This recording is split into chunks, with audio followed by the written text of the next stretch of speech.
Good afternoon. It's once again Friday, 5:30 in the p.m. And of course, for the next 25 minutes, this is your host, United States Representative, Congressman Danny Davis, or Danny Davis. You know, people call me everything. Hey, you, come here. But it's a pleasure always to be with our viewing audience. You are very inspirational, and I look forward to hearing what it is that you have to say. I also look forward to sharing with you some of the things that are taking place. Nobody have to tell you it is cold. It reminds me of the song that people used to sing, I gotta go to work, but baby, it's cold outside. My mama will be worried, but baby, it's cold out there. Well, it's cold outside, but that's all right. This is Chicago, the city of the big shoulders. We can weather any storm. We can stand tall. We can confront the elements, and we can make it. I am pleased to have in the studio with me this evening Mr. Dalton Brown, who is a representative, the representative, quite honestly, of the Felony Free Society. Now, people might want to know, what in the world is that? A Felony Free Society. Well, Mr. Brown, I'm going to ask you if you will tell our listeners, our viewers, a little bit about yourself. Our number is 312-738-1060. But let's hear first from Mr. Dalton Brown as he tells us a little bit about himself and what it is that he's talking about when he talks about felony free. Mr. Brown. Thank you. I appreciate that. First, I want to start out by saying it is an honor and a privilege to be sitting here with you right now. I respect you immensely, and the work you do in the community is absolutely outstanding. And I want to thank you, and I want to say that we really, really appreciate it. Well, thank you. Thank you. Yeah, this is the Felony Free Society, and I started out. I am a product of Chicago, by way of East St. Louis. A lot of people don't know that about me. Oh, East St. Louis. I know it well. Yeah, it was. I would say, to say the least, it was a really, really harsh environment.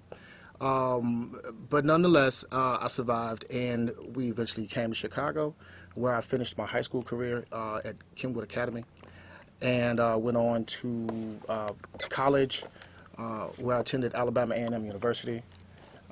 We beat them one year. That's all right. I won't say much about that. Right, and well, I actually majored in education, and came back home, got into the family business with construction, and that's kind of where the desire to help returning citizens and the disadvantaged kind of grew. We had a company, and most of our workforce was ex-offenders, people who suffer from drug and alcohol addiction, disadvantaged people, and we had to train them how to do construction. We did a lot of work in the Robert Taylor homes before they knocked all the buildings down. And when the economy turned bad, we switched from actually doing construction to actually teaching construction. So myself and a lady by the name of Miss Howard founded a company called Transitional Training Services. Okay, now Transitional Training Services, we help ex-offenders and people who suffer from drug and alcohol addiction, like I said before. So, which brings us to where we are today, with the Felony Free Society. So the Felony Free Society is an idea that spawned out of sort of conversation that we have been having around at Transitional Training Services about how to better serve ex-offenders, and then we're really trying to clean up that word. We're trying to use returning citizens All now. right. So how we can better serve returning citizens, and so we came up with the idea of the Felony Free Society. Now the Felony Free Society, if you could humor me for a second, because I do this with some of my students, and I ask them, what does a felony free society look like? Okay, so I get a lot of different answers, and some cynical, and some really really honest, depending on what experiences they've had. But in my definition, what I see as a felony free society is a society that is not totally crime free, but a society with a reduced crime element within it. I see more opportunity for jobs, economic empowerment and growth. So a felony-free society has a lot of serious implications to it that I think it would behoove us to kind of explore. So with that, we started the Felony-Free Society. Now, the Felony Free Society in itself is an organization that targets not only returning citizens, but also people that don't have felonies, and youth. So we want to start out early with some prevention methods and some empowerment and some things like that. So would one be accurate if they were to say that it is a concept that is being taught and promoted with the idea that we will reduce the amount of crime in our communities, in our neighborhoods, in our cities, and ultimately in our countries? You know what? That's a very, very good point. It is an idea, and it's more so it's an idea that we can actually put some programmatic development behind and action behind, so that we can start to move toward a felony-free society. There's a lot of things that we can do, and the Felony-Free Society is exploring those options. Well, I've always been taught that people learn what they live, Okay. and people live what they learn. Now, sometimes it might be interesting to see which one comes first, the chicken or the egg, but that whatever it is that we see, it becomes a part of me. Meaning that if I live in an environment where the commission of crime is a regular and ongoing activity, in all likelihood, I may get caught up in that. Yes. Yeah. And I may commit a few myself. But if I'm in an environment where this rarely happens, then I grow up knowing that it is not expected of me Right. Right. to display certain kinds of Right. behavior. Right. Is this, have you been able to establish any activities in places other than Chicago? Okay. Well, this is right now the first year of our operation, so we have not branched out into the area into other areas as of yet. But if I could for a second, that the point that you make about the environment is an extremely important one, and this is the reason why we feel that we need to provide some preventative and educational measures to not only individuals without felonies, but we need to start early and get into grammar schools and high schools with this message of felony awareness. When I was coming up in East St. Louis, Congressman, I had a friend, a really, really close friend, okay? I got out of the environment. He stayed there, okay? I go to college, and he goes to prison, okay? Now, you could say that, okay, well, since I got out of the environment, that I had more opportunity, and then you do have a point. But this is the reason why we have to take more of an effort in going into these schools in the impoverished areas and teaching felony awareness. We have all kind of programs out here for HIV AIDS, and these are preventative programs for cancer awareness and all these other awarenesses.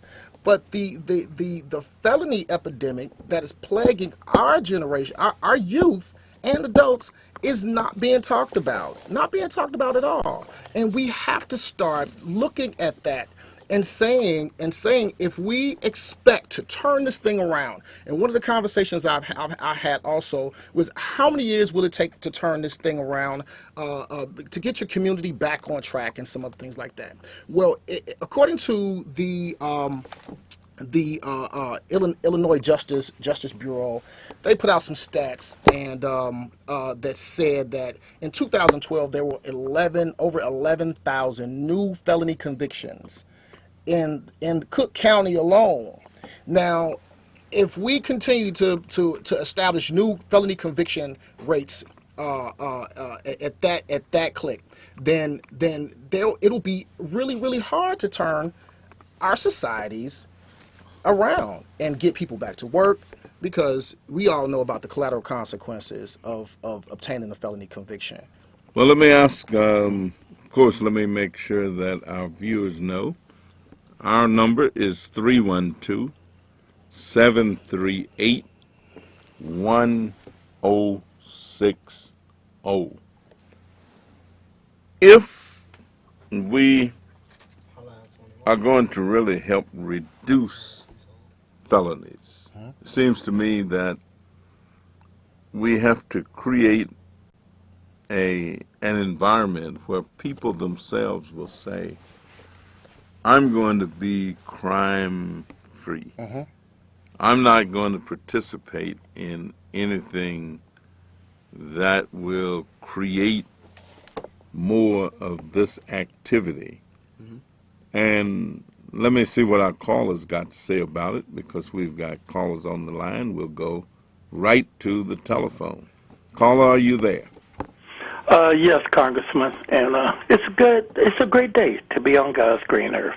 Even though it's cold, it's a great day. I don't have no control over it. If it's cold, I'll be here. If it's warm, I'll be here. All right. So it don't make too much difference there.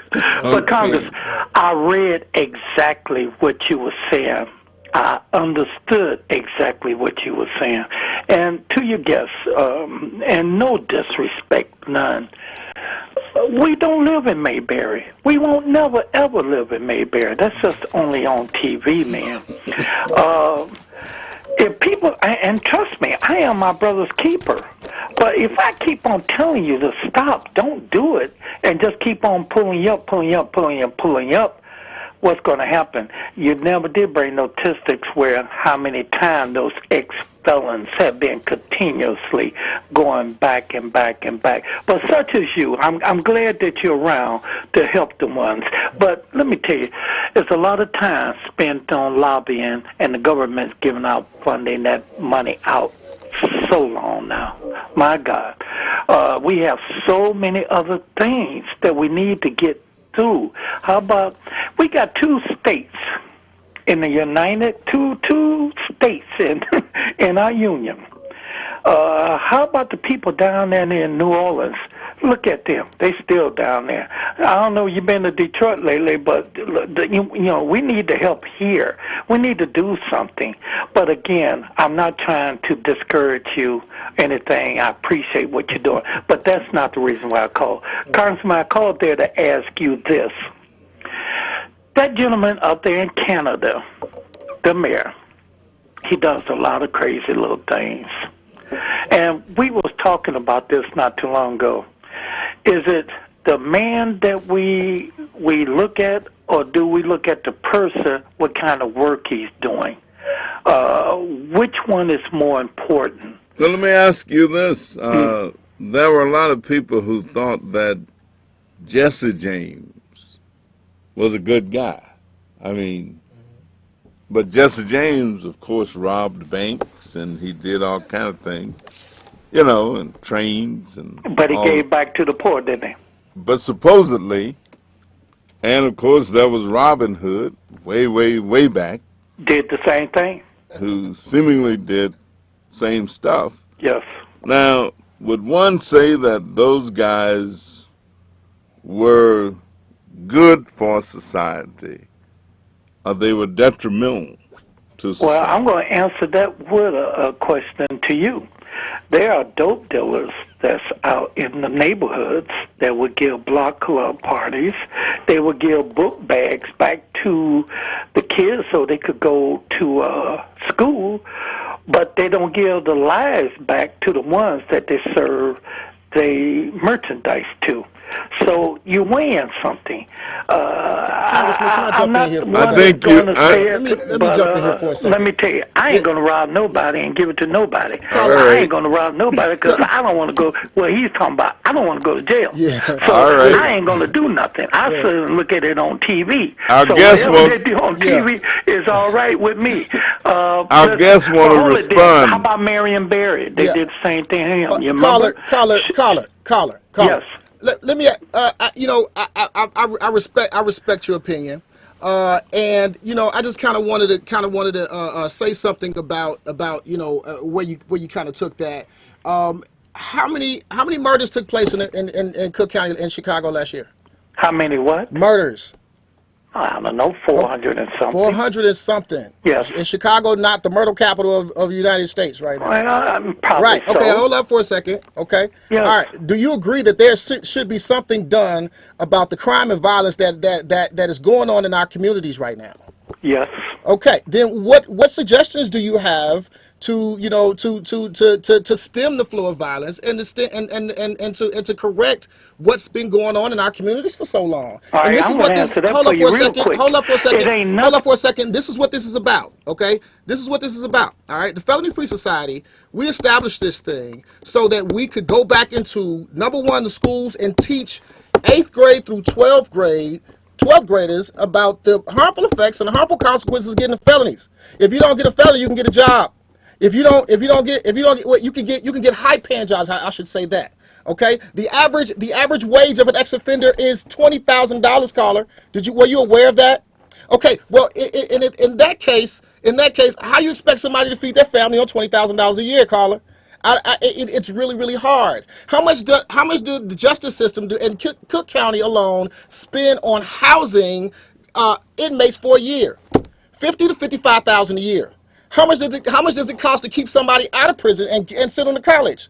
$25,000 a year. So you do the math. It's economically sound to make sure that people are not committing crime and are not going to jail and are not getting felonies. Once you get a felony, it is almost impossible to get high paying employment so you can feed your family. So where else do you think they're gonna go? This is the reason why we have recidivism. This is the reason why people are committing crimes left and right and they have no hope, because there are no organizations out there that are actively in the communities. I want to say there's no organizations, because there are some organizations that are doing a really, really good job of this, but there are not enough organizations, and certainly not enough organizations going after 8th through 12th grade to make them aware of the fact that there should not be committing felonies. They should be focused on education and empowering the community so that we can change. Also, I'll make one more point. There's no other organization, well, now I won't say there's no other organization, but at the same time, there's not enough organizations that are using ex-offenders in the restoration of the community, like the Felony Free Society and a few other organizations All out right, there. our time is going to run out. Let All me right. see if he's got any response to that. If not, then let's see. We may have about 30 seconds for our next caller. I think they're gone. Well, I tell you, this has been pretty interesting, quite stimulating. And I guess education, I think, is the key to a lot of things. And of course, education is not just something that you know. It's something that you do. And I don't know anybody who want to see the proliferation of crime. And we've got to go. Our time is up. We'll see you next week. Maybe we'll talk some more about this issue. All right.